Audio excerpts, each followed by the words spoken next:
il y a une grande différence entre un bon collaborateur et un excellent collaborateur. Le bon collaborateur accomplit bien sa tâche, mais quand tu lui demandes comment il l'a fait, sa réponse est évasive. C'est naturel, c'est comme ça que je fais. L'excellent collaborateur, lui, est capable de te dire précisément comment il s'y est pris, comment par exemple il a commencé son entretien commercial. Quelles sont les questions pertinentes qui lui ont permis de mieux comprendre les besoins du client? Quels arguments frappants il a utilisés pour convaincre le client et comment enfin il l'a mené jusqu'à une conclusion positive? Cette capacité à s'auto-analyser immédiatement après une action s'appelle la conscience réflexive. Et en tant que manager coach, c'est évidemment quelque chose que tu peux t'employer à développer. Comment? C'est ce que nous allons voir. Je te propose une méthode qui repose sur une trame d'entretien individuel réflexif et régulier, hebdomadaire au mieux, mensuel à défaut, avec ton collaborateur. Cet entretien réflexif repose sur 6 questions que nous allons passer en revue. Première question, comment vas-tu? Eh oui, de cette manière, tu lui montres que tu t'intéresses d'abord à lui avant de parler de chiffres.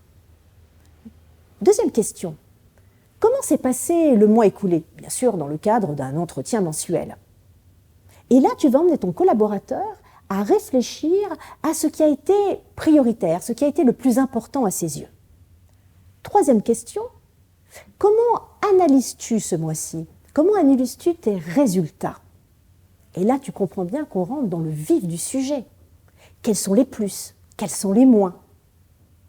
Cela présuppose que tu lui as donné en amont les éléments concrets, des informations, des chiffres qui vont lui donner la capacité et le temps de l'analyse.